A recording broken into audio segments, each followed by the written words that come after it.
ជំរាបសួរបងប្អូនទាំងអស់គ្នាសុខសប្បាយទេចេញបងប្អូនទាំងអស់គ្នាបើកកាពីទៅកន្លងចំពុក2នៅចំពុក2ពី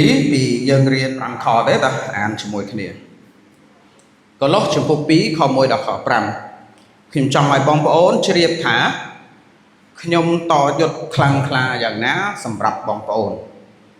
សម្រាប់អស់អ្នកដែលនៅស្រុកឡៅឌីសេនិងអស់អ្នកដែលមិនធ្លាប់បានឃើញមុខខ្ញុំផ្ទាល់ខ្ញុំចង់លើកទឹកចិត្តបងប្អូនទាំងនោះឲ្យរួបរวมគ្នាក្នុងសេចក្តីស្រឡាញ់ដើម្បីឲ្យគេមានប្រាជ្ញាវាងវៃបំផុត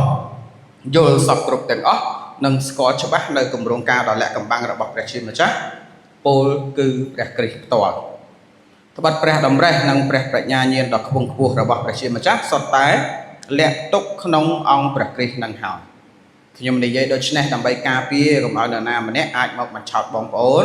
ដោយពាក្យសម្ដីដ៏ពិរោះនោះឡើយអ្វីត្បិតតែរូបកាយខ្ញុំនៅឆ្ងាយពីបងប្អូនតែចិត្តខ្ញុំនៅជាប់ជាមួយបងប្អូនហើយខ្ញុំក៏មានអំណរដោយឃើញបងប្អូនមានសណ្ដាប់ធ្នាប់និងមានជំនឿមាំមួនលើព្រះគ្រីស្ទនៅក្នុងខ1បងប្អូនសូមចាប់អារម្មណ៍ពាក្យមួយជាមួយខ្ញុំពាក្យថាតយុទ្ធហើយខ្ញុំចង់ឲ្យបងប្អូនពិចារណាថាពាក្យតយុទ្ធមានន័យយ៉ាងម៉េចមិនលោកពោលប្រហែលជាគាត់មានន័យអត្ថន័យរបស់គាត់យើងនឹងសិក្សាជាមួយគ្នាប៉ុន្តែសំណួរទៅកាន់យើងម្នាក់ដែរតែរាល់ថ្ងៃនេះយើងមានការតយុទ្ធដែរអត់បងប្អូនហើយខ្ញុំជឿជាក់ថាបើយើងពិតជាបានថ្វាយជីវិតទៅកាន់ព្រះអង្គការតយុទ្ធចង់មិនចង់នៅកន្លែងណាក៏ដោយនៅទីណាក៏ដោយសម័យណាក៏ដោយបងប្អូនមានការតយុទ្ធខាងឯបលឹងវិញ្ញាណដែលប៉ះពាល់ដល់ខាងសាច់ឈាមទៀតផងប៉ុន្តែម្នាក់អត់រស់នៅគេហៅថាសុខដុមរមនាផ្នែកខាងក្រៅនឹងស្រួលចិត្តរហូតទេមានបញ្ហាមានទុក្ខលំបាកមានកិច្ចការដែលយើងខ្វាយខ្វល់ក្នុងចិត្តខ្លួនឯងជាការជារឿងផ្ទាល់ខ្លួននៅក្នុងខ្លួនឯងម្នាក់ឯងជាការជាមកពីខាងក្រៅដែរក្រុមគ្រួសារប៉ុន្តែពលឹងវិញ្ញាណរបស់យើងអត់សម្រាប់បន្លោះខ្ញុំចាំពាក្យតែពេលដែលយើងធ្លាប់រៀនមេរៀនមួយថាពេលដែលយើងជឿព្រះអង្គយើងបានខ្លាចជាកូនព្រះអង្គជារឿងពិតយើងបានខ្លាចជាអ្នកបម្រើព្រះអង្គជារឿងពិតប៉ុន្តែមួយទៀតក៏ពិតដែរយើងបានខ្លាចជាទាហានរបស់ព្រះអង្គហើយពាក្យថាទាហានប្រហែលជាវាស៊ីជាមួយនឹងពាក្យថាតយុទ្ធនេះប្រយុទ្ធនេះគឺមិនមែននៅស្ងៀមទេប៉ុន្តែមានការប្រឆាំងគ្នាមានការបតៃបតប់មានការដូចវាយប្រហារទៅវិញទៅមកហើយរងទៅវិញទៅមកអញ្ចឹងតើលោកពូលមើលមកលោកពូលវិញបងប្អូនប្រហែលជាដឹងថាខ្លួនឯងមានការតយុទ្ធផ្សេងរៀងខ្លួនតែមើលលោកពូលមើលកិច្ចការតយុទ្ធរបស់គាត់កំពុងតយុទ្ធនឹងអ្វីលក្ខណៈនៃការតយុទ្ធរបស់គាត់នឹងយ៉ាងម៉េចខ្លះសំណួរបងប្អូនមើលនៅក្នុងខកពីបានខ1ហ្នឹងទេតើគាត់តយុទ្ធនេះសម្រាប់គាត់ខ្លួនឯងឬសម្រាប់អ្នកណានៅក្នុងខ1នេះឆ្លើយប្រាប់ស្រាប់ថាម៉េចគាត់តយុទ្ធបងប្អូនឆ្លើយបានទេសម្រាប់អ្នកណា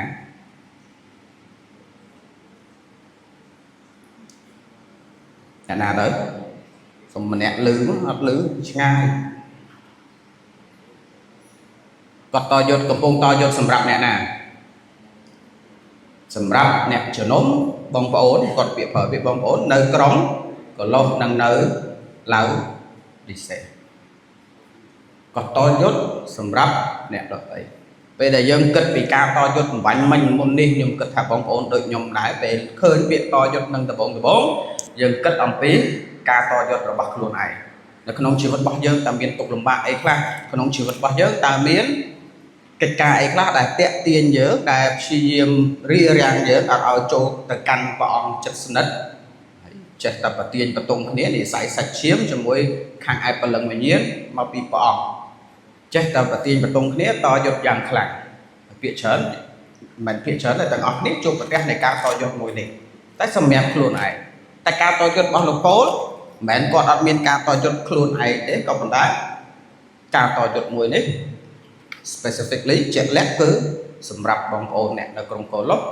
អ្នកនៅស្រុកឡាឌីសេនិងកន្លែងផ្សេងទៀតដែលបងប្អូនឃើញសម្បត្តិរបស់លោកប៉ូលមួយប្រហែលជាអានទៅប្រហែលជាសិក្សាប្រាប់បន្ទូលទៅឃើញហើយថាគាត់ខំប្រឹងយ៉ាងណាថាគាត់តយុទ្ធយ៉ាងណាមិននៅស្ងៀមទេហើយខ្ញុំសួរដែរថាពេលលោកប៉ូលនិយាយថាតយុទ្ធសម្រាប់បងប្អូនអ្នកនៅក្រុងកូឡូអ្នកនៅស្រុកឡាឌីសេតើគាត់តយុទ្ធសម្រាប់ពួកគេនឹងដោយរបៀបណាលោកប៉ូលអត់ដែលទៅផងណាអត់ដែលបានជួបផងណាតើគាត់តយុទ្ធសម្រាប់គេរបៀបម៉េចគាត់ធ្វើសង្គ្រាមជំនួសគេឬក៏ធ្វើសង្គ្រាមសម្រាប់គេដោយរបៀបណាទីនេះខ្ញុំលើកបាន3ចំណែកទី1តាមរយៈខាងឯប៉ុណ្ណឹងវិញ្ញាណនេះយើងអត់ទៅជួបផ្ទាល់ក្តីលោកប៉ូលអត់ទៅជួបផ្ទាល់ក្តីប៉ុន្តែគាត់បានតយុទ្ធខាងឯព្រលឹងវិញ្ញាណសម្រាប់ពួកគេតាមរយៈការអីតាំងពីដើមចពុកមកម្លេះដើមខមកម្លេះដើមសបុតមកម្លេះគឺគាត់អរគុណព្រះអង្គហើយគាត់អធិដ្ឋានឲ្យអ្នកក្រុមជំនុំនៅក្រុងកូឡូត្រូវចាំយើងជាកិច្ចបរិស័ទយើងជាអ្នកដើរតាមព្រះអង្គសេចក្តីអធិដ្ឋានសំខាន់មែនទែនហើយពាក្យច្រើនពេលដែលយើងភ្លេចខ្លួនយើងទុកការអធិដ្ឋាននៅពេលដែលតច្រកនៅពេលដែលមានន័យថាសមត្ថភាពខ្លួនឯងធ្វើលែងកើតហើយទទួលស្គាល់ថាសមត្ថភាពខ្លួនឯងធ្វើលែងកើតហើយបើយើងអធិដ្ឋានក៏មានដែរពេលខ្លះទៀតយើងនឹងឲ្យយើងគិតថាខ្លួនឯងធ្វើអត់កើតបើយើងអធិដ្ឋានប៉ុន្តែលោកប៉ូលអត់ទេចាប់ផ្ដើមដំបូងសំខាន់មែនតើគឺសេចក្តីអធិដ្ឋានហើយយើងនៅទីនេះលោកប៉ូលអធិដ្ឋានឲ្យអ្នកនៅក្រុងកូឡូអ្នកជឿព្រះអង្គខ្ញុំជឿថាមានបងប្អូនអ្នកជឿព្រះអង្គជាច្រើនបានអធិដ្ឋានសម្រាប់យើងនៅទីនេះហើយខ្ញុំអរគុណព្រះអង្គដែរខ្ញុំមានបងប្អូនដែលអធិដ្ឋានជាមួយគ្នាមួយចំនួនហើយខ្ញុំមានពេលវេលាអធិដ្ឋានផ្ទាល់ខ្លួនដែរពេលខ្លះអធិដ្ឋានសម្រាប់អ្នកដទៃដែរប៉ុន្តែសារភាពថាបើសិនជាអត់ដែរស្គាល់អត់ដែរជួបមុខពិបាកមែនតើឲ្យខ្ញុំអធិដ្ឋានសម្រាប់អ្នកណាម្នាក់នៅណានៅទីណាមួយមិនមែនអត់ដែរកើតឡើងសោះប៉ុន្តែតិចមែនតើសបុតនេះលើកទឹកចិត្តខ្ញុំដែរលើកទឹកចិត្តសង្ឃឹមថាលើកទឹកចិត្តបងប្អូនទាំងអស់គ្នាដែរអធិដ្ឋានសម្រាប់បងប្អូនអ្នកជឿដទៃទៀតហើយមួយទៀតបើយើងជាអ្នកជំនុំនៅក្រុងកូឡូមានអ្នកអធិដ្ឋានសម្រាប់យើងអរគុណព្រះអង្គដែរដែលមានអ្នកអធិដ្ឋានសម្រាប់យើងទៅធ្វើសង្គ្រាមបងប្អូនចាំกับរឿងមួយនៅសម្ព័ន្ធមេត្រីចាស់ទៅពេលដែលលោកម៉ូសេលើកដៃឡើងជនជាតិអ៊ីស្រាអែលជនជាតិអ៊ីស្រាអែលយ៉ាងម៉េចមានប្រៀបជាងចាប់ផ្ដើមឈ្នះជាងអានោះជាគំរូមួយដែលថាពឹងផ្អែកលើព្រះជាម្ចាស់មិនមែនលោកម៉ូសេលើកដៃហ្នឹងមានសិលទេក៏ប៉ុន្តែជាកិច្ចការមួយដែលថ្វាយការតយុទ្ធនេះទៅកាន់ព្រះចឹងការអធិដ្ឋានប៉ះពាល់ជះឥទ្ធិពលយ៉ាងខ្លាំងទៅក្នុងជីវិតនៃការរស់នៅលើផែនដីរបស់យើងនៃការតយុទ្ធរបស់យើងនៅលើផែនដីអាមែនការអធិដ្ឋានសំខាន់ចឹងសូមចាប់ផ្ដើមនៅការអធិដ្ឋានសម្រាប់ខ្លួនឯងយើងអធិដ្ឋានច្រើនហើយសូមអធិដ្ឋានសម្រាប់អ្នកដទៃផងពេលខ្លះនៅក្នុងចំណោមក្រុមជំនុំរបស់យើងមានអ្នកត្រូវការបងប្អូនឲ្យអធិដ្ឋានឲ្យហើយសូមអធិដ្ឋានសម្រាប់គ្នាទៅវិញទៅមកហើយពេលខ្លះមិនបាច់ឆៅក៏បានដែរអាចចូលទៅសួរម្នាក់មានពេលវេលាប្រកបគ្នាបងបងប្អូនប៉ែឯងតើមានអីឲ្យខ្ញុំអធិដ្ឋានសម្រាប់ឯងបានអត់សម្រាប់រយៈពេលមួយអាទិត្យហ្នឹងមុននឹងយើងជួបគ្នាថ្ងៃអាទិត្យក្រោយទៀតឬក៏ជួបគ្នាយប់ថ្ងៃពុធអាចសួរគ្នាប្រហែលហើយអធិដ្ឋានសម្រាប់គ្នាហើយយប់ថ្ងៃពុធអរគុណព្រះអង្គយើងមានពេលចប់ពីរៀនកពីទៅហើយតែអង្គុយប្រកបគ្នាហើយអធិដ្ឋានតែពេលខ្លះយើងប្រហែលជាយល់ថាជារឿងធម្មតាតែនៅទីនេះលើកទឹកចិត្តថាចំណែកនៃការអធិដ្ឋានគឺសំខាន់មែនតើនៃការតយុទ្ធនៅជីវិតលោកឋានរបស់យើងចឹងលោកប៉ូលក៏តយុទ្ធយ៉ាងខ្លាំងក្លាយ៉ាងណាសម្រាប់បងប្អូនគាត់ចង់ឲ្យគេដឹងគាត់តយុទ្ធទី1មិញខាងឯព្រលឹងវិញ្ញាណគាត់តយុទ្ធទី2យើងនឹងឃើញនៅក្នុងសបុតនេះតទៅក្រោយទៀតដែរអត្តមុនក៏មានខ្លះដែរនៅខ6ទៅទៀតដល់ចំពោះ3ចំពោះ4ទៀតក៏យើងនឹងឃើញដែរគឺតយុទ្ធតាក់ទងជាមួយនឹងdoctrine អីគេលទ្ធិការបង្រៀនត្រឹមត្រូវគាត់តយុទ្ធប្រឆាំងជាមួយនឹងការបង្រៀនคล้ายៗចឹងអ្វីដែលគាត់ចង់ឲ្យបងប្អូនទទួលដឹងឬស្គាល់គឺសេចក្តីបង្រៀនត្រឹមត្រូវមកពីព្រះយ៉ាងពិតប្រាកដចឹងគាត់តយុទ្ធខាងនេះគាត់ប្រកាសសេចក្តីពិតតាមរយៈសបុតហើយប្រហែលជាមិនប្រហែលទេ សរសេរសបុតប៉ុណ្ណឹងហើយទម្រាំនឹងជួបមុខផ្ទាល់មិនដឹងថាលោកពោលរត់តែនិយាយប៉ុណ្ណាទៀតទេប្រាប់បងប្អូនឲ្យស្គាល់សេចក្តីពិតការស្គាល់សេចក្តីពិតសំខាន់មែនតើនឹងឃើញខាងក្រោមអញ្ចឹងមិនយើងនិយាយថាការអធិដ្ឋានតាមរយៈខាងពលឹងវិញ្ញាណដែលគាត់តយុទ្ធនៅទីនេះយើងឃើញទៀតថាគាត់តយុទ្ធដោយខ្វាយខ្វល់ហើយចង់ឲ្យប្រទេសស្គាល់សេចក្តីបង្រៀនយ៉ាងត្រឹមត្រូវសេចក្តីពិតដ៏ពិតអត់មានខ្លាំងខ្លាយទី3គាត់តយុទ្ធខាងរូបកាយខ្លួនប្រាណរូបកាយរបស់គាត់បើបងប្អូនអត់ភ្លេចទេគាត់នៅទីឃុំឃាំងប្រហែលជាពេលហ្នឹងអត់មានគេធ្វើបាបខ្លាំងទេព្រោះអីមើលទៅគេយ៉ាងទុកសិទ្ធិសេរីភាពឲ្យគាត់ច្រើនក៏ប៉ុន្តែលោកពោលធ្លាប់ត្រូវគេវាយតយុទ្ធសម្រាប់បងប្អូនផ្សេងទៀតលោកពោលធ្លាប់ត្រូវគេឆេនអីគេដាក់ច្រវាក់ធ្លាប់ត្រូវគេដាក់ចូលក្នុងទីឃុំឃាំងហើយដោយសារអីមិនមែនលោកពោលធ្វើអីខុសទេប្រយោជន៍នៃដំណឹងល្អហើយសួរថាស្រួលទេត្រូវគេអីគេវាយស្រួលទេត្រូវគេដាក់ច្រវាក់ស្រួលទេត្រូវគេញាត់ទៅក្នុងទីឃុំឃាំងហើយមានពាក្យបៀតបៀនជេរបន្តិចផ្ដាសារើសអើងអីផ្សេងជាច្រើនបើសិនជាគាត់អត់មានម៉ាស៊ីនត្រជាក់ឯសម័យនោះណាខ្ញុំស្មានណាអត់មានម៉ាស៊ីនត្រជាក់បើសិនជាគាត់ដេកនៅផ្ទះបក់ផ្លិតទៅមិនស្រួលខ្លួនជាងបើខ្វាយខ្វល់ពីដំណឹងល្អទៅវេទនាម្លឹងណាប៉ុន្តែគាត់អត់ដេកបាក់ផ្លិតនៅផ្ទះទេគាត់ចេញទៅគាត់ធ្វើការថ្វាយព្រះអង្គ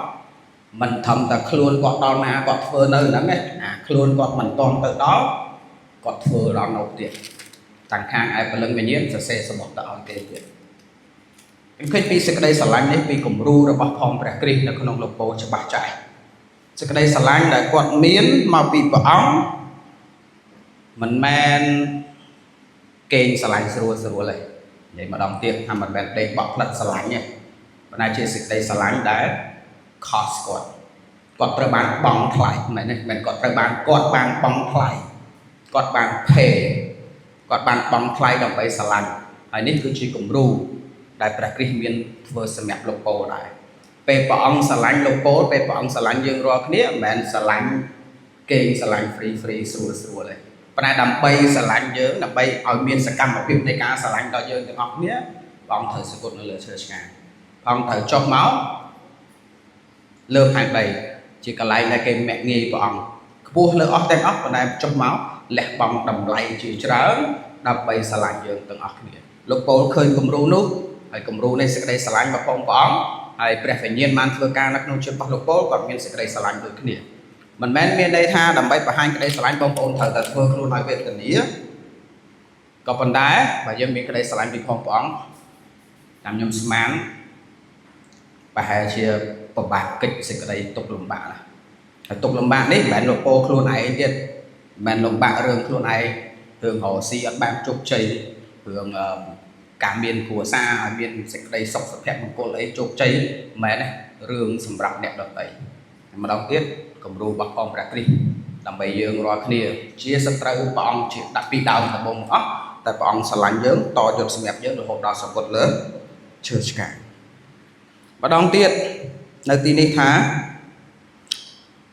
គាត់តយុទ្ធយ៉ាងខ្លាំងក្លាសម្រាប់បងប្អូននិងអស់អ្នកដែលមិនធ្លាប់ឃើញមុខលោកពោលផ្ទាល់អញ្ចឹងមិនដែលជាមានទំនាក់ទំនងមួយគ្នាផ្ទាល់តែគាត់នៅតែមានសេចក្តីស្រឡាញ់នេះមើលកន្លោះមើលនៅចំពុក1ខ24ប្រហែលជានៅទំព័រតែមួយហ្នឹងទេមើលខ24ជាមួយខ្ញុំចំពុក1ឥឡូវនេះលោកពោលថាខ្ញុំមានអំណរដោយរងទុក្ខលំបាកសម្រាប់បងប្អូនរងទុក្ខលំបាកសម្រាប់បងប្អូនតែលោកពោលថាខ្ញុំមានអំណរព្រោះខ្ញុំរងទុក្ខលំបាកក្នុងរូបកាយដូច្នេះដើម្បីជួយបំពេញទុក្ខលំបាករបស់ព្រះគ្រីស្ទសម្រាប់ព្រះកាយរបស់ព្រះអង្គដែលជាក្រុមជំនុំអញ្ចឹងមិនមែនព្រះអង្គត្រូវការលោកពោលដើម្បីសង្គ្រោះមនុស្សទាំងអស់គ្នាពីអំពើបាបទេតែលោកពោលបានធ្វើខ្លួនជាចំណែកមួយនៃការចូលរួមចំណែកនៃការតយុទ្ធសម្រាប់បងប្អូនហើយការដែលគាត់បានចូលរួមចំណែកក្នុងយើងហៅថាមហាបេសកកម្មរបស់ផងព្រះក្នុងការនាំការសង្គ្រោះទៅដល់ មនុស្សទាំងអស់នោះលោកធ្វើឲ្យលោកពោមានអំណរមែនតើនេះទាំងទុកលំបាកតែគាត់មានអំណរខាងឯពលឹងវិញ្ញាណដោយដឹងថាគាត់បានចូលរួមចំណែកការងារជាមួយផងព្រះជាម្ចាស់សូមឲ្យនេះជាសេចក្តីលើកទឹកចិត្តដល់បងប្អូនទាំងអស់គ្នាដែលធ្លាប់ដឹងហើយយល់ថាខ្លួនឯងពេលខ្លះអាណិតខ្លួនឯងទៀតថា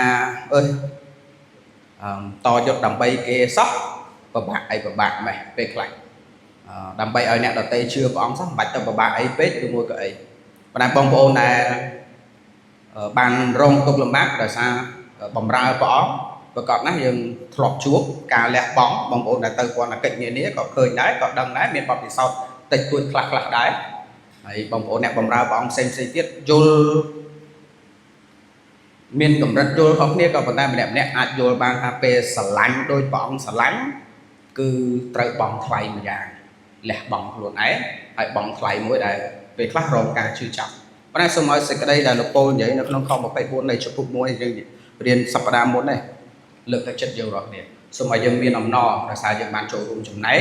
នៅក្នុងការងាររបស់ព្រះអង្គបំពេញបហតីរបស់ព្រះជាម្ចាស់អាមែនព្រះអង្គបង្កើតយើងមកសម្រាប់ដូច្នេះខ29នៃជំពូក1ដដែលមិនរៀនសប្តាហ៍មុនលោកពោលថាខ្ញុំធ្វើការលឿនហត់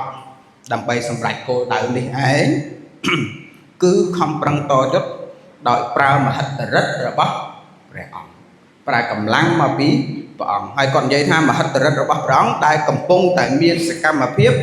ក្នុងរូបខ្ញុំយ៉ាងខ្លាំងនៅក្នុងជីវិតរបស់លោកពោលការដែលគាត់ប្រឹងតយុទ្ធនេះគឺជាមហិទ្ធិឫទ្ធិរបស់ព្រះព្រះហើយព្រះវិញ្ញាណដែលនៅក្នុងលោកពោលបានកំពុងបញ្ចេញសកម្មភាពតាមរយៈចិត្តរបស់គាត់យ៉ាងខ្លាំងហើយគាត់នៅទីនេះគាត់និយាយដូច្នេះគាត់កំពុងឈរនៅលើឆាកមនុស្ស10000អ្នកស្ដាប់គាត់មែនបងប្អូននៅណានៅក្នុងទីឃុំឃាំងប៉ុន្តែព្រះវិញ្ញាណនៅតែធ្វើការតាមរយៈជីវិតរបស់គាត់អាមែនពេលខ្លះបងប្អូនស្ថិតនៅក្នុងទុក្ខលំបាកយល់ថាអូដូចអត់សូវមានផលផ្លែសោះខ្ញុំបម្រើព្រះអង្គពន្ធកិច្ចរបស់ខ្ញុំមើលទៅដូចប៉ែកមិនទេដូចអីដែលខ្ញុំធ្វើដូចមិនសូវសំខាន់មិនទេលោកពោលនៅទីនេះមានទុក្ខលំបាករហូតដល់ទៅជាប់ឃុំឃាំងត្រូវគេបៀតបៀនសពគ្រប់បែបយ៉ាងបើនិយាយពីតម្លៃនៅក្នុងសង្គមលោកពោលបានលះបង់ឋានៈបុណ្យស័ក្តិនៅក្នុងជួររដ្ឋថាវិបាលអីផ្សេងងារជាឯកឧត្តមអុកញ៉ាមិនដឹងអីមិនដឹងទេគាត់លះបង់ទ្រព្យសម្បត្តិលះបង់អីទាំងអស់ហើយធ្លាក់មកទៀបមែនតើរហូតខ្លាយទៅជាគេហៅបរិទ្ធជនតនដិតខ្លាយទៅជាអ្នកជាប់ទោសអញ្ចឹងបើនិយាយពីឋានៈក្នុងសង្គមទៀបមែនតើឥឡូវអត់រៀនរបស់គាត់ពន្ធកិច្ចដែលគាត់កំពុងតែធ្វើតែគាត់កំពុងឈរនៅលើឆាកមើលទៅមានគេដូចតេះដៃឲ្យសម្រាប់គាត់ឬមួយក៏មើលទៅគាត់ពន្ធកិច្ចគាត់ដូចអស់ចាអីអត់ទៀតប៉ុន្តែគាត់បានទទួលស្គាល់ថាមហិទ្ធិឫទ្ធិរបស់ព្រះអង្គកំពុងមានសកម្មភាពក្នុងគាត់យ៉ាងខ្លាំងនេះកិច្ចការដែលគាត់ធ្វើយើងដឹងថាសំខាន់ហើយប៉ុន្តែចង់លើកទឹកចិត្តមួយថាអ្វីដែលយើងធ្វើថ្វាយព្រះអង្គមិនសំអាងលើផលផ្លែខាងក្រៅមើលទៅឃើញថាអូវិហារមានមនុស្សច្រើនប៉ុណ្ណាបំពាក់គ្រឿងបរិក្ខារទំនើបប៉ុណ្ណាបានហៅថាជោគជ័យនោះទេប៉ុន្តែជាការថ្វាយដួងចិត្តមួយធ្វើកិច្ចការដែលព្រះអង្គក៏ប្រហាត់ឲ្យយើងធ្វើនោះជាការកំណត់នៃភាពជោគជ័យនៃកិច្ចការដែលព្រះបានធ្វើសកម្មភាពក្នុងយើងទាំងអស់គ្នាអញ្ចឹងយើងចង់និយាយដូចគ្នាដែរថាព្រះអង្គបានមានសកម្មភាពក្នុងរូបខ្ញុំយ៉ាងខ្លាំងម្ដងទៀតមិនមែនដោយសារពន្ធកិច្ចមើលទៅរីកចម្រើនរុងរឿងមនុស្សច្រើនឬក៏អីទេប៉ុន្តែជាចំណែកមួយដែលគាត់បានធ្វើការយ៉ាងនឿយហត់ដើម្បីតយុទ្ធបាទម្ដងទៀតព្រះគ្រីស្ទបានបញ្ចេញសេចក្តីស្រឡាញ់របស់ទ្រង់បានតាមរយៈសាវកពោលហើយពោលគ្រាន់តែជាអ្នកបម្រើរបស់ព្រះអង្គអញ្ចឹងអរគុណព្រះអង្គដែលធ្វើការតាមរយៈពោលហើយអរគុណព្រះអង្គដែរដែលធ្វើការតាមរយៈមនុស្សផ្សេងទៀតជាច្រើនដែលនាំដំណឹងល្អទៅគ្រប់ទិសទីបងប្អូននៅទីនេះក៏មានដែរដែលខ្ញុំចង់អរគុណព្រះអង្គដូចគ្នាហើយដឹងថាប្រហែលជាបងប្អូនអត់ដឹងខ្លួនទេប្រហែលជា5ឆ្នាំក្រោយ10ឆ្នាំក្រោយមានកុមារនៅពន្ធកិច្ចណាមួយក៏បានត្រឡប់ផ្លាស់ប្រែចិត្តជឿព្រះអង្គគាត់អរគុណព្រះអង្គសម្រាប់បងប្អូនដែរក៏មានដែរគឺអ្នកបម្រើទ្រង់ទាំងអស់ខ្ញុំអរគុណព្រះអង្គដែរសម្រាប់ពួកគាត់ទាំងអស់គ្នាហើយនេះសំណួរមុននឹងចូលទៅខ2 តើគាត់ខំលះបង់ខំតយុទ្ធយ៉ាងខ្លាំងក្លាទាំងអស់ហ្នឹងក្នុងគោលបំណងអីគាត់មិនឆ្លោយហើយគឺធ្វើតាមបហាតីព្រះអង្គប៉ុន្តែសួរមួយទៀត practically តើវាមានន័យថាម៉េចតែគាត់ធ្វើតាមបហាតីព្រះអង្គហ្នឹងគឺយ៉ាងម៉េចផ្ទាល់ជាការអនុវត្តខាងក្រៅខពីគាត់និយាយថា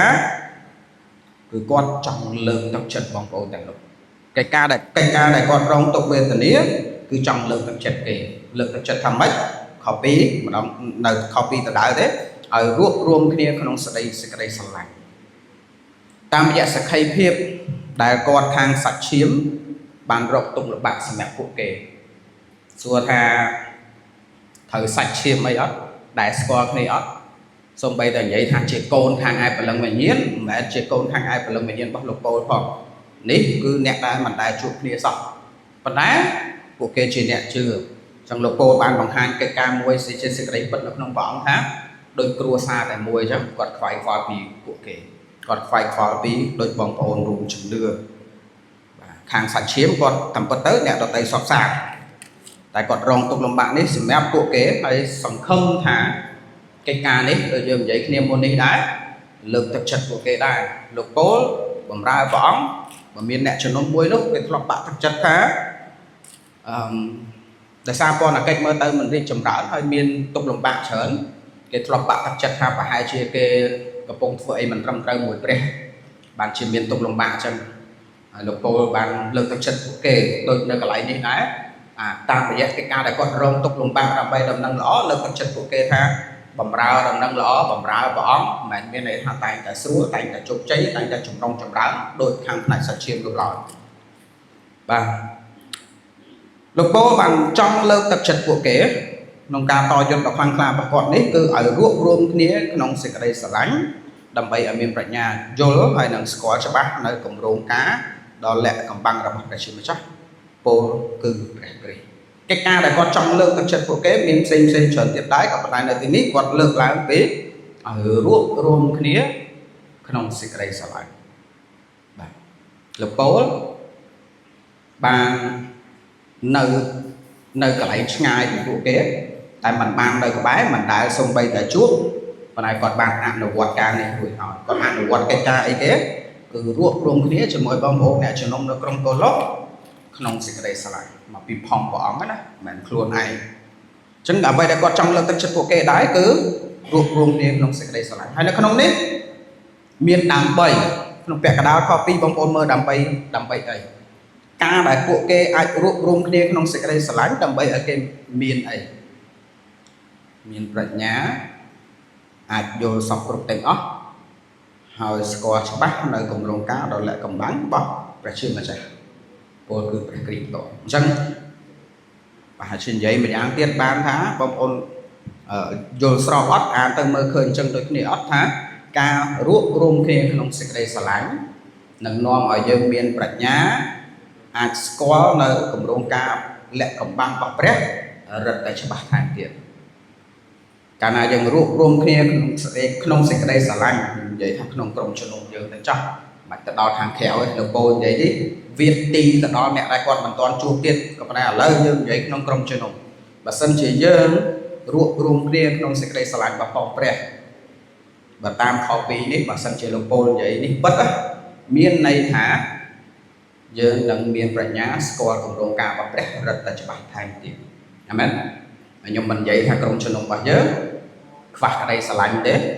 ហើយសូមមានសេចក្តីស្រឡាញ់បន្ថែមទៀតដើម្បីឲ្យស្គាល់បហាតីរបស់ព្រះស្គាល់គម្រោងការរលាក់កំបាំងរបស់ព្រះរឹតតែច្បាស់ថែមទៀតហើយសូមឲ្យព្រះវិញ្ញាណធ្វើការឲ្យបើកឲ្យយើងស្គាល់នៅគម្រោងការរលាក់កំបាំងរបស់ព្រះថែមទៀតតែលោកពោលប្រាប់ដែរថានៅទីនេះឃើញហើយថាគម្រោងការរលាក់កំបាំងរបស់ព្រះហ្នឹងអីគេ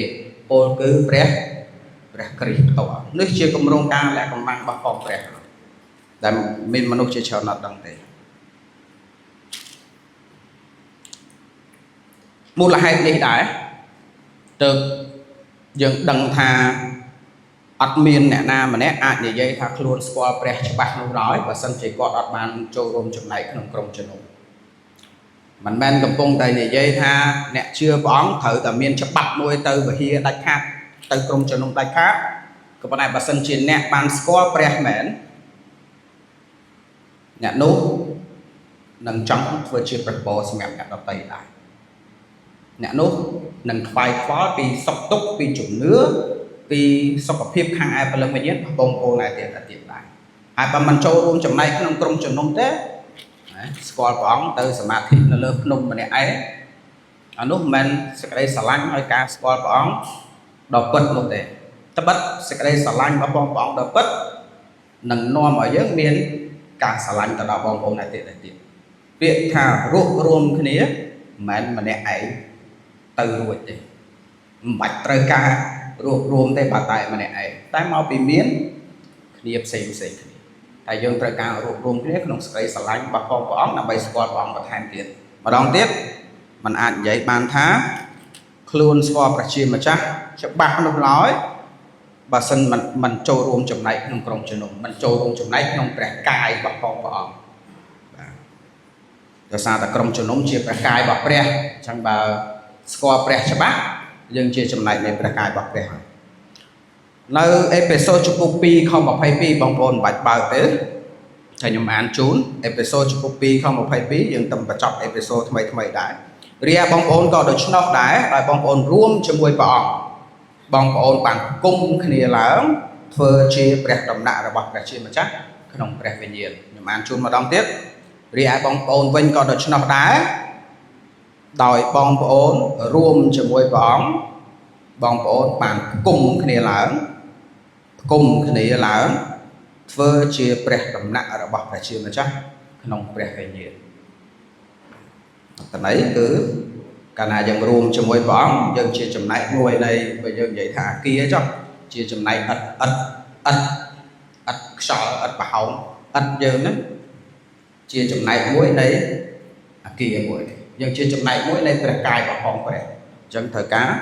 រួមគ្នាมันអាចមួយនៅនេះមួយនៅនោះហើយចេញជាអាគារទេហើយយើងនិយាយរឿងអាគារប៉ុន្តែឆ្លុះបញ្ចាំងពីព្រះដំណាក់របស់ព្រះខាងឯវិញ្ញាណនិយាយពីនៅក្នុងខ2ពាក្យមួយថាគម្រោងការដ៏លាក់កំបាំង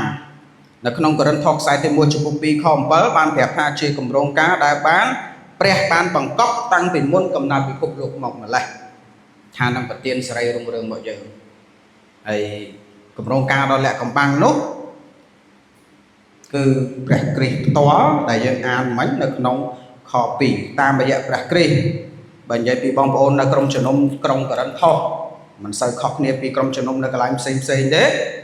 ជាក្រុមជំនុំចម្រុះជាតិសាសន៍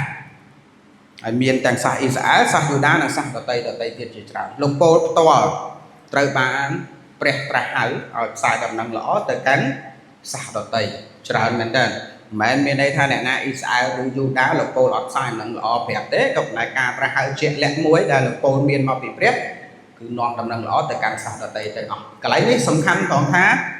សម្រាប់ជនជាតិយូដាក៏ដូចជាបងប្អូនរៀនកាពីសម្ព័ន្ធមេត្រីចាស់ខ្ញុំធ្លាប់ដែរពីមុនមករៀនកាពីដំបូងរៀនមកឃើញថាព្រះអង្គជ្រើសរើសសាសអ៊ីស្រាអែលរៀនមកឃើញថាព្រះអង្គជ្រើសរើសសាសយូដាហើយយើងចោទសួរសំណួរថាចុះខ្ញុំសាសខ្មែរចុះអ្នកផ្សេងទៀតសាសដតីគិតយ៉ាងម៉េចគម្រោងការដ៏លាក់កំបាំងនោះដែលជនជាតិយូដាជាច្រើននៅមិនទាន់យល់នៅឡើយគឺថាព្រះអង្គនាំការសង្គ្រោះមកមនុស្សគ្រប់គ្នាគ្រប់ជាតិសាសន៍បានរៀនថ្មី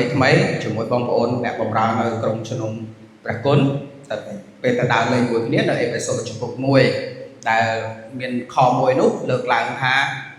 ព្រះជាម្ចាស់មានបានជ្រើសរើសយើងហ្នឹងម្នាក់អ្នកជឿព្រះអង្គបានជ្រើសរើសយើងតាំងពីមុនកំណត់ពិភពលោកម្លេះអញ្ចឹងបើយើងសាសខ្មែរក៏ដោយសាសវៀតណាមក៏ដោយសាសថៃក៏ដោយសាសឡាវក៏ដោយសាសណាផ្សេងទៀតក៏ដោយយើងបានត្រឡប់ចិត្តផ្លាស់ប្រែចិត្តជឿព្រះអង្គមិនចៃដន្យទេប៉ុន្តែព្រះបានជ្រើសរើសយើងតាំងពីមុនកំណត់ពិភពលោកអញ្ចឹងមានន័យថាព្រះអង្គអត់បានរើសតែសាសអ៊ីស្រាអែលឬរើសតែសាសយូដាសម្រាប់ផែនការនៃការសង្គ្រោះមនុស្សលោករបស់ព្រះអង្គនោះឡើយសាសអ៊ីស្រាអែលនិងសាសយូដាមានការជ្រើសរើសពិសេសមួយដែលព្រះអង្គបានប្រទានព្រះបន្ទូលមកគេព្រះបន្ទូលក្រឹតវិន័យនិងអីផ្សេងទៀតជាច្រើនហើយមានកិច្ចការជាច្រើនដែលយើងបានរៀនពីពួកគាត់ក៏ប៉ុន្តែការសង្គ្រោះគឺសម្រាប់គ្រប់សាសទាំងអស់ក្នុងអេផេសូតចំពោះ2ខ19គាត់ថា bong bổn lên chỉ chôn bò tệ thiệt hảo chẳng được nông bạc riêng bọc phong bóng ọt miền sạch bò tệ để giờ từ ọt miếng chỉ sạch hàng xua chỉ sạch này bạc chiên mà chẳng không bay là con ông có lo chỉ bụng bì thá ta bật bạc đồng rác năng bạc nhà nhiên đập phong phú bạc chiên mà chắc sốt tại bạc tung nông ông bạc kỳ năng nào chẳng cùng rong ca đó lại cầm mang bọc phong bóng cứ thật là nóng bạc kỳ bạc nhà đập phong phú bạc nhà nhiên đập phong phú sốt tại bạc tung nông ông bạc kỳ năng nào cái con tại tụi trống nông thằng bàn ca sừng rúa cục sạch tận đó nông hỏi chứ bạc nhà nhiên đập phong phú bọc bạc đại lệ tung nông bạc kỳ chẳng ngọt miền cả bàn chạy bạc cuộn chuyện sạch qua sầm pol chấm nét đâm vấn nạn thằng nạn nghiêng anh xây tận đó còn ta tham miền chấm nữa được ọt tập pan đằng đây cứ miền tại bạc kỳ sẽ đâm nó bom mực óc hỏi dân rò kia chỉ cồn không nông xa bọc phòng trồng ọt miền cả bàn chạy anh xây tiền đây hỏi mua tiền nhưng vậy tha nó không biết bịa tha bạc kỳ sầm đại lơ bỏng bên niệm ấy bạc Giêsu bà sân chơi bạc Giêsu cứ chơi bạc kỳ bà sân chơi bạc kỳ cứ chơi bạc Giêsu nông miền này thá bỏng chỉ mà chắc lơ ọt tận ọt mà bọn mơ cho bụng muối vì khó đọc mạn khó đọc răng đọc khó mà phê ta bọn chỉ bẹt đại vô ấy khác và cao cực giang miền vọt tầm miền nông môn tầng óc bà sân chỉ bẹt Giêsu chỉ bẹt Christ chỉ bẹt Giêsu nốt bọn chỉ bẹt ông mà chắc lựa ở tầng óc đôi chỉ bụng muối khó đọc răng và khó mà phê được lại bà sân chia bẹt Christ cứ bẹt Giêsu hay bẹt Giêsu cứ chỉ bẹt Christ bọn chỉ tua sòng cua tại muối ấy bà miền phơi xây nằm bay sân cua dân rò cái đĩa mà lấy bạc Giêsu bạch dương cho máu sụp bột lơ sôi cả đây bà sân trên miền phơi xây tại đời xá bạc Giêsu cứ chia bạc dân vậy ha tua này sẽ cái sân cua bạc dớm cứ miền tại mùi rồi bạch miền dân chiêm bánh đá miền tại phơi mùi và tạm giờ bỏ bà sẽ cái đây này bất cứ thá bỏng chia tua sân cua này dân rò cái đĩa mình mang thiệp bò rì sọt bà dớ mình mang có so để dương bàn sầm sóng mình mang tùng vơ lõ mình mang cà phơ vị thí mình mang ca can tam bạc bay nấy tùng niệm tùng lọt sát na tại óc đại bản sân cua dớ của ấy bạc Giêsu chỉ bạc sân cua bà dớ chẳng xâm an tại nước bạc Giêsu tại mùi tệ bà sân chỉ bạc Christ cứ chỉ bạc Giêsu mùi tiết cứ trống chỉ tua sân cua này dớ để được mình ta đá là dương phân an lờ bọn tại mũi tục chất bọn tại muối sân khâm lơ bọn tại muối khó buồn hai đấy bạn còn dây chân có tha nhom này dây đôi chân này đầm bấy ca bia cầm oi nào nam mà nè một bạn chọt bóng ổn đợi bịa xâm đây đó bị ruột lào chẳng nhưng đặt tất khỏi để tiết nhưng khơi khắc lại còn lợn lại mà chấm luôn gặp bạn đấy còn bà rong tí bóng ổn thời bán cái bọc chào đòi biết xuống đấy về ruột nè đã trời kê có họ bán nè đã trời kê và chào bán mình men bên đây tha tay là mông vậy còn đấy nè và chào lắm ra biết xuống đây về ruột chảy máu tùng nồng chảy máu miền hẹp sông phở bàn dớ chẳng cả bọc và chào máu bí viên tùng nồng vậy là cái không cái pi lô các bạn chẳng cả bọc và chào môn tập bông kể hạt ấy bạn còn chân cả bọc và chót để sao việc bọc và chót bọc rẽ sắp tán bia tùm lô bạn dừng dậy ăn cà phê không ai phải đằng không tới nhắm tới một slab vừa nâng tới slab vừa nâng tới sờ bài vừa nâng tới bàn lọ và xào rùa hết xà lanh luôn ai rùa hết rùa thời tiết chụp chơi rùa hết rùa ban sạch đây sọc ai nè này rùa miền là không có lót nâng cả lạnh xem tiết đá miền trên trên dụ đá còn miến tập đẹp khá càng cái việc này đến tới bàn này anh xong thà chỉ còn bảo đẹp mẹ cắt sập bay dùng lực mùi cho cắt sập bay đây tới nút trên xung quanh về đây để đẹp tròn cho muối Abraham nâng con trai và quạt khỏi màu chân và trong khai chỉ con của ông đã cắt sập bay đó miền cao lực hai kho xem chưa chớn đại là bồi bọn nơi tin khá chia ពាក្យសម្ដីដល់ពីរោះដែលសង្ខេបឲ្យខ្លីថាជាពាក្យបញ្ឆោតដែលពីរោះដែលតំណងគួរឲ្យជឿមិនគួរឲ្យជឿទេគួរឲ្យជឿតំណងមែនដែរប៉ុន្តែវាជាការបោកបញ្ឆោតលោកពោលបារម្ភពីពួកគេការតយុទ្ធមួយនៅក្នុងជីវិតរបស់លោកពោលគឺខ្ញុំឃើញយើងអានកពីឃើញទាំងអស់គ្នាដែរថាញឹកមែនតើច្រើនដងមែនតើ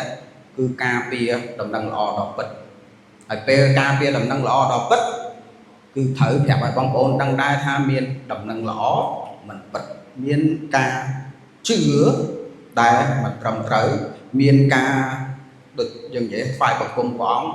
ដែលមិនត្រឹមត្រូវអញ្ចឹងគាត់ខ្វាយខ្វល់មែនតើចង់ឲ្យគេកុំឲ្យចាញ់ការបោកបញ្ឆោតអញ្ចឹងម្ដងទៀតនៅក្នុងខ3លោកពោលនិយាយថាប្រាជ្ញាដ៏ខ្ពង់ខ្ពស់របស់ព្រះជាម្ចាស់គឺក្នុងព្រះគ្រីស្ទនឹងហើយដូចជាគាត់កំពុងប្រាប់ដែរថាมันបាច់រកប្រាជ្ញាណាខ្ពស់ជាងនឹងទៀតទេប្រាជ្ញាដ៏ខ្ពង់ខ្ពស់បំផុតគឺស្ថិតនៅក្នុងព្រះគ្រីស្ទហើយអញ្ចឹងបើជឿព្រះអង្គហើយបាច់ខំខំទៅមានកពីអីណាអីណីដើម្បីឲ្យអីថាតវិសុទ្ធថែមទៀតឬក៏អីអត់ទេគឺមាននៅក្នុងអង្គព្រះគ្រីស្ទនោះហើយអញ្ចឹងកុំឲ្យជឿអីផ្សេងងាយពេកយើងត្រូវការស្គាល់ព្រះអង្គច្បាស់យើងត្រូវការស្គាល់ព្រះគ្រីស្ទច្បាស់ដើម្បីយើងអាចការពារខ្លួនឯងពីការបោកបញ្ឆោតនានាដែរលោកពោលយើងជឿថាបានអធិដ្ឋានឲ្យអ្នកជំនុំនៅក្រុងកូរិនថូសឲ្យបានសរសេរសបុតឲ្យទៀតហើយសូមឲ្យយើងរាល់គ្នាបានទទួលការរំលឹកដាស់តឿននេះដែរខ5ថ្មីត្បិតតែរូបកាយខ្ញុំនៅឆ្ងាយពីបងប្អូនតែចិត្តខ្ញុំនៅជាប់ជាមួយបងប្អូនហើយខ្ញុំក៏មានអំណរដោយឃើញបងប្អូនមានសណ្ដាប់ធ្នាប់និងមានជំនឿមាំមួនលើព្រះគ្រីស្ទគាត់កំពុងរងទុក្ខកំពុងមានការខ្វល់ខ្វាយកំពុងពិបាកចិត្តខាងឯពលឹងវិញ្ញាណរបស់បងគាត់អត់ស្រួលទេពិបាកចិត្តប៉ុន្តែគាត់និយាយថាគាត់ក៏នៅតែមានអំណរដោយសារឃើញបងប្អូនហ្នឹងអ្នកជំនុំនៅក្រុងកូឡូសមានសណ្ដាប់ធ្នាប់ជាជំនឿមួយមិនដែលមិនរញ៉េរញ៉ៃទេតែមានសណ្ដាប់ធ្នាប់ហើយមានជំនឿមាំមួនលើព្រះគ្រីស្ទបើតាមចំពុក1គាត់លើទីបន្តទៀតថាសេចក្តីជំនឿអ្នកជំនុំនៅក្រុងកូរិនថូសសំទោសនៅក្រុងកូឡូសហ្នឹងបញ្ចេញផលផ្លែជាសេចក្តីស្រឡាញ់ក្នុងចំណោមប្រជាជនទៀតអញ្ចឹងគាត់លើកទឹកចិត្តបន្ថែមទៀតទេឲ្យរួបរวมគ្នាក្នុងក្តីស្រឡាញ់បន្តទៀតប៉ុន្តែពួកគេមានផលផ្លែនោះស្រាប់ហើយអញ្ចឹងគាត់មានអំណរដែលពួកគេមានជំនឿមាំមួនលើព្រះអង្គអំណរនេះជាអំណរពិសេសដែលមិនមែនគាត់ទទួលបានមានអំណរនេះដោយសារគាត់សនុកសុខស្រួលនោះដែរនិយាយលើកឡើងម្ដងទៀតប៉ុន្តែជាអំណរដែលគាត់បានឃើញបងប្អូនដទៃទៀតមានសុខភាពល្អខាងឯពលឹងវិញ្ញាណអញ្ចឹងគេអាចប្រហែលជួបទុក្ខលំបាកដោយលោកពោដែរប្រហែលជាគេមានការបៀតបៀនពីក្រុមគ្រួសារពីសង្គមពីសហគមន៍នានាប៉ុន្តែលោកពោនៅតែសប្បាយចិត្តដោយសារគេមានជំនឿយើងចប់ប៉ុណ្ណឹងសេចក្តីរំលឹក5ចំណុចដែលខ្ញុំចង់លើកទឹកចិត្តបងប្អូនអាចរៀនកិច្ចការផ្សេងពី5ខនេះពីព្រះបន្ទូលរបស់ព្រះអង្គសូមឲ្យព្រះវិញ្ញាណធ្វើការចុះប៉ុន្តែ5ចំណុចដែលខ្ញុំចង់រំលឹកឡើងវិញសង្ខេបថាយើងរៀនអីខ្លះថ្ងៃនេះទី1ពោលតយុទ្ធយ៉ាងខ្លាំងក្លាដើម្បីបុព្វហេតុដំណឹងល្អដើម្បីប្រយោជន៍អ្នកទៀតដែលជាព្រះកាយរបស់ព្រះអង្គហៅថាក្រុមជំនុំសូមបងប្អូនជាអ្នកបម្រើព្រះអង្គកុំបាក់ទឹកចិត្តតែយើងតយុទ្ធហត់នឿយប៉ុន្តែចូលរួមទទួលអំណរនេះមួយលោកពោលដែរដែលយើងបានបម្រើដំណឹងល្អបម្រើក្រុមជំនុំសូមបន្តតយុទ្ធតទៅទៀតពឹងអាងលើមហិទ្ធិឫទ្ធិមកពីផងព្រះចំណុចទី2ប្រាជ្ញាដ៏ខ្ពង់ខ្ពស់បំផុតមានតែនៅក្នុងព្រះគ្រីស្ទប៉ុណ្ណោះចាំបាច់រកនៅណាផ្សេងទេទី3រួបរวมគ្នាក្នុងក្តីស្រឡាញ់ជាការលើកទឹកចិត្តដែលលោកពោលលើកទឹកចិត្តអ្នកក្រុមជំនុំនេះដើម្បីឲ្យគេអាចស្គាល់ព្រះគ្រីស្ទរឹតតែច្បាស់ថែមទៀតអញ្ចឹងសូមឲ្យយើងនៅទីនេះដែរបានរួបរวมគ្នាក្នុងសេចក្តីស្រឡាញ់ដើម្បីយើងស្គាល់ព្រះគ្រីស្ទច្បាស់បន្ថែមទៀតនេះនាំឲ្យយើងស្គាល់ព្រះគ្រីស្ទច្បាស់តាមទៀតទី4ស្គាល់ព្រះអង្គច្បាស់នឹងជួយយើងកុំឲ្យចាញ់បោកបឆោតពីព្រោះនានាទី5សូមឲ្យយើងបានមានអំណរដែលព្រះប្រទានឲ្យយើងមានក្រុមជំនុំព្រះអង្គប្រហៅយើងម្នាក់ឲ្យថែរក្សាបងប្អូនឯទៀតតែក្នុងពេលតែមួយបងប្អូនឯទៀតក៏ថែរក្សាយើងដែរសូមអរគុណព្រះអង្គសម្រាប់គ្នាទៅវិញទៅអធិដ្ឋានជាមួយខ្ញុំអរគុណព្រះអង្គ អរគុណព្រះអង្គសម្រាប់ប្របន្ទូលនៅថ្ងៃនេះសូមឲ្យជាការលើកទឹកចិត្តទៅកាន់បងប្អូនកូនទាំងអស់គ្នាសូមបញ្ចុះព្រះអង្គចំណីខាងឯព្រលឹងវិញ្ញាណអាហារខាងឯព្រលឹងវិញ្ញាណដែលយើងត្រូវការដើម្បីរីកចម្រើនលូតលាស់សូមថែរក្សាសេចក្តីជំនឿរបស់ផងយើងទាំងអស់គ្នាឲ្យបង្កើតផលផ្លែជាសេចក្តីស្រឡាញ់ក្នុងក្រុមជំនុំគុណអរគុណព្រះអង្គដែលយើងមានឱកាសក្នុងការរៀនប្របន្ទូលព្រះអង្គមានសេរីភាពក្នុងការសិក្សាប្របន្ទូលព្រះអង្គហើយប្រកបគ្នាជាពិសេសអរគុណព្រះអង្គសម្រាប់ក្រុមជំនុំសូមសាងសង់យើងឡើងឲ្យបានស្អាតបរិសុទ្ធនៅចំពោះព្រះប្រជាម្ចាស់សូមឲ្យសេចក្តីស្រឡាញ់របស់ព្រះអង្គបានប៉ះពាល់នឹងធ្វើការតាមរយៈជីវិតរបស់បងប្អូនក្នុងជីវិតរបស់បងប្អូននិងតាមរយៈជីវិតរបស់បងប្អូនទៅកាន់មនុស្សនៅជុំវិញបងប្អូនរួមជំនឿនិងមនុស្សដែលបាត់បង់នៅក្នុងលោកីដែរអរគុណព្រះអង្គហើយថ្វាយពេលវេលាដែលយើងថ្វាយបង្គំព្រះអង្គព្រឹកនេះការរៀនប្របន្ទូលការសរសើរការថ្វាយបង្គំក្នុងព្រះនាមអង្គព្រះយេស៊ូវគ្រីស្ទ